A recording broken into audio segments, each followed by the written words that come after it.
Can I just take a moment to really express something? It is just so goddamn nice to play a great game that I have no goddamn issues with. It's like making great games has become some sort of lost art, and it's just so nice. And it just is invigorating as fuck to just play a great game. Hell yeah!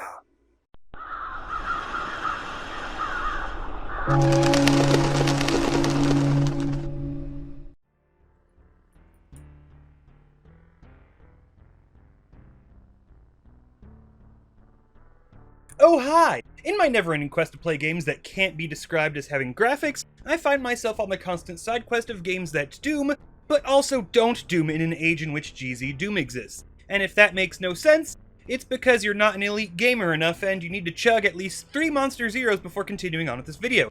And as we here at the Crypt Revue are an accommodating bunch, we will go ahead and give you a moment to commence and complete your chugging.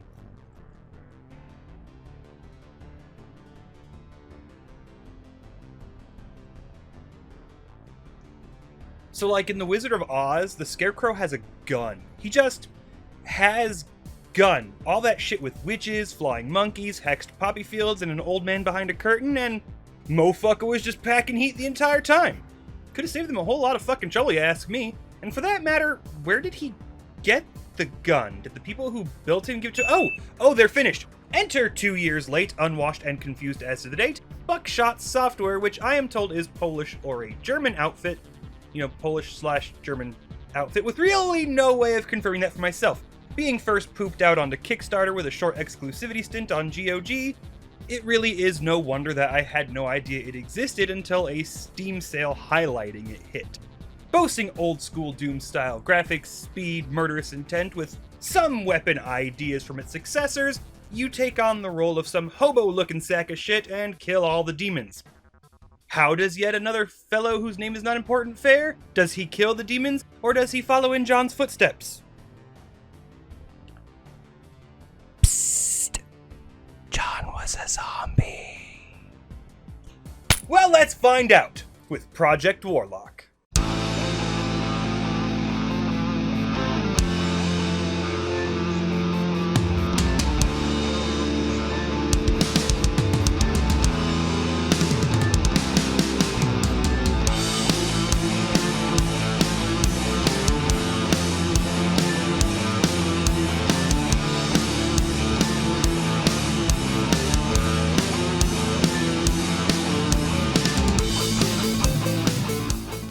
You've been here before, you know how it goes, and you can never leave. The good news is that what Project Warlock seeks to accomplish, it actually accomplishes quite goddamn well. Unlike games I've harped on before, the art is absolutely fantastic. Levels, enemies, and props are clearly designed with you always knowing what the thing you're looking at is supposed to be. And when you're not really sure, that's by design creating weird technologies that appear otherworldly. They managed to accomplish this without even having to sacrifice detail. While minor enemies don't have much detail, they're mostly just fodder. With that said, even those low detail enemies cycle out pretty quickly, and even fodder enemies start having noticeably greater designs. The simple enemies of the first few levels are a great way to ease the player into the game. Simple first few levels, simple looking and simple functioning enemies. You don't have many weapons, and even the one spell you have is rarely ever utilized throughout the game. You quickly have to ensure your grasp on everything is tighter than a schoolgirl's schedule, as they expand the gameplay rather quickly. Levels open up just as you're getting used to simple navigation, enemies are made more complex, and more deadly as a result. And then the numbers just start cranking up. If you want a good throwback to Doom, yeah! This is it. Every bit of design philosophy, except maybe the ability to pistol start every level, is pretty much present. Levels are labyrinthine, but not all can be called mazes. Some are more sprawling with massive arenas, while others remain tight, claustrophobic aforementioned mazes. There's several steps in the middle ground, and Project Warlock tackles them all with an uncanny expertise to keep the levels varied and engaging. There's little downtime and never a moment of boredom for me. Combined with great enemy variety, far outdoing even its contemporaries in that regard, and a plethora of weapons so great that multiple keys will have multiple weapons associated with them. And, oh yeah, It's got an absolutely killer soundtrack, and it's not done by Andrew Hulshult. So yes, guys, there are in fact composers out there that aren't him and Mick Gordon. Who the fuck would have guessed? Gameplay is tight and is easily what you expect from a game made to emulate the boomer days, with so much extra sprinkled on top that it makes me wonder how we can view Doom 2016 and Eternal as the next logical step in FPSs, when really this game is a better Doom sequel than what anything it has put out. You start out fast, which is something that feels great when playing in tandem with a certain other early access title that hasn't received a single fucking update in over 6 months, and the last meaningful update was over a year ago because building confidence in your product just isn't on the fucking docket! Now is it? And you can upgrade that speed too. Did I say upgrade? Well, that's because this is also an RPG. You gain levels by collecting loot and murdering. That gives you stat points, which at milestone levels gives you access to perks. You also get upgrade points, which are used to pick one of 2 upgrades for all of 4 weapons and purchase spells. The issue with these is that half the spells aren't really all that great, and the aforementioned only 4 weapon upgrades, and far more upgrade points for them than you could ever logically use, even considering my inability to reliably find secret rooms. It's fine! I'm pretty sure you can beat most of the game without upgrading a single stat, but honestly I'd be hard-pressed to believe anyone killed that final boss without any. He's kind of a slog. He's not all that difficult and he doesn't do a whole lot of damage, but he's pretty spongy and takes fuck forever. And then in the last 2 phases he starts spawning enemies. But I'm kinda getting ahead of myself, I think. Yeah, you probably don't need to upgrade too terribly much, but you're gonna want to. The forces of hell and the thing from beyond the stars are taking over the world, and your only real goal in life is to not just destroy, but ultimately supplant them as the #1 kicker of asses in the known and unknown universe.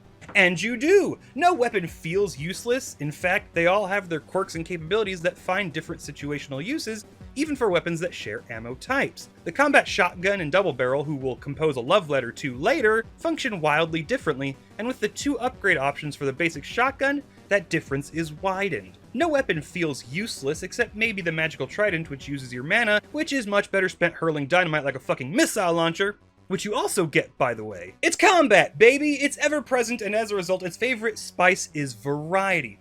But we'll touch a little more on that a little later, because talking in incomprehensible concentric circles is exactly what we do here.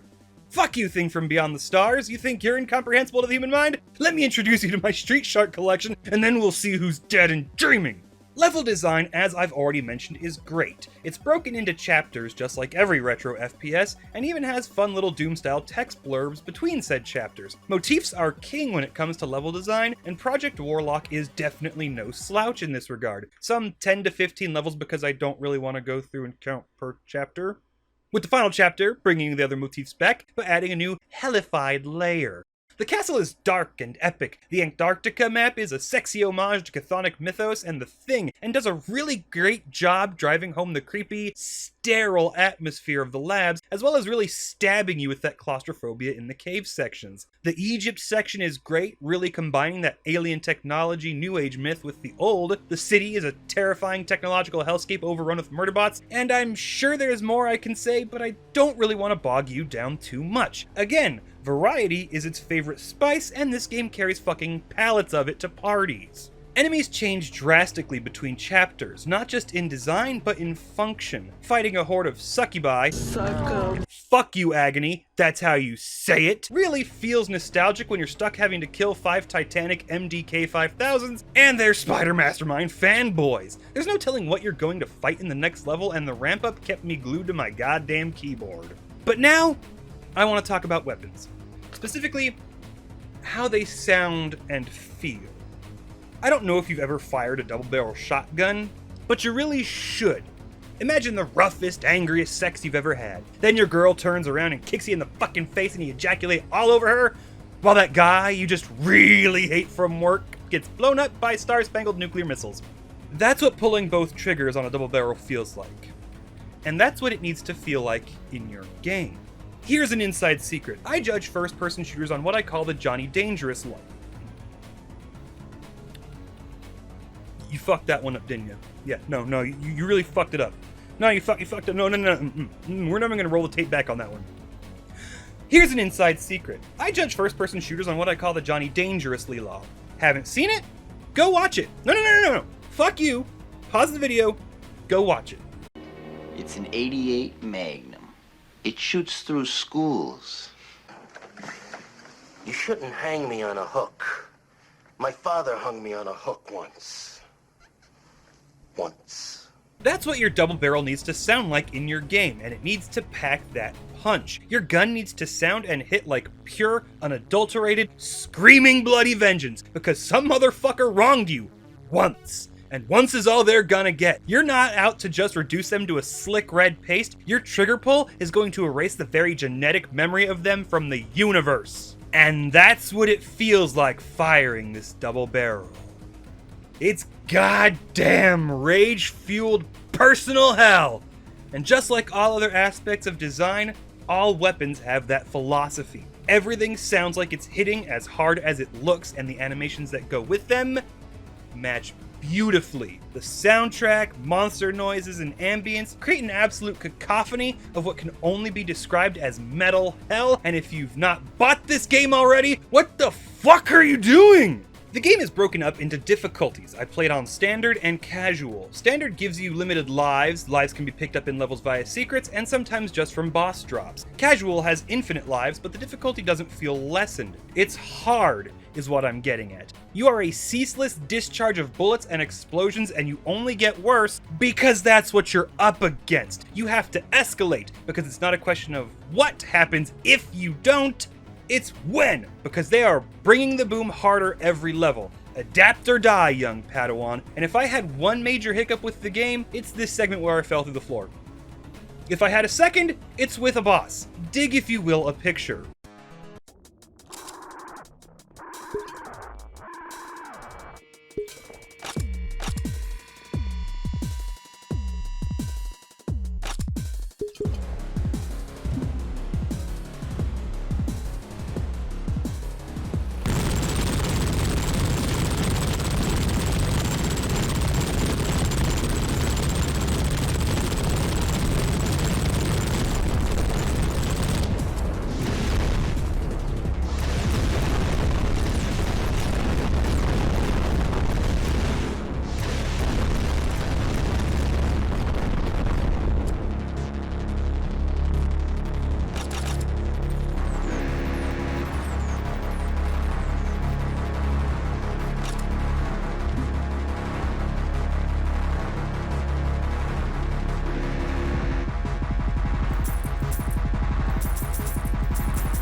Did it even attack me?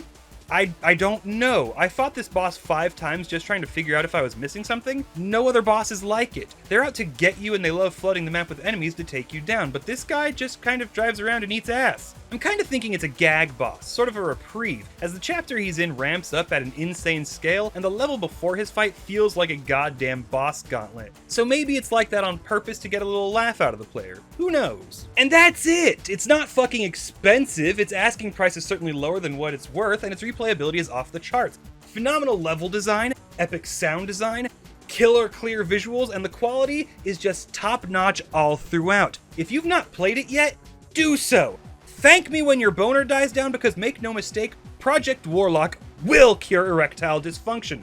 I'm the Necroswanson, and you can go fuck yourselves.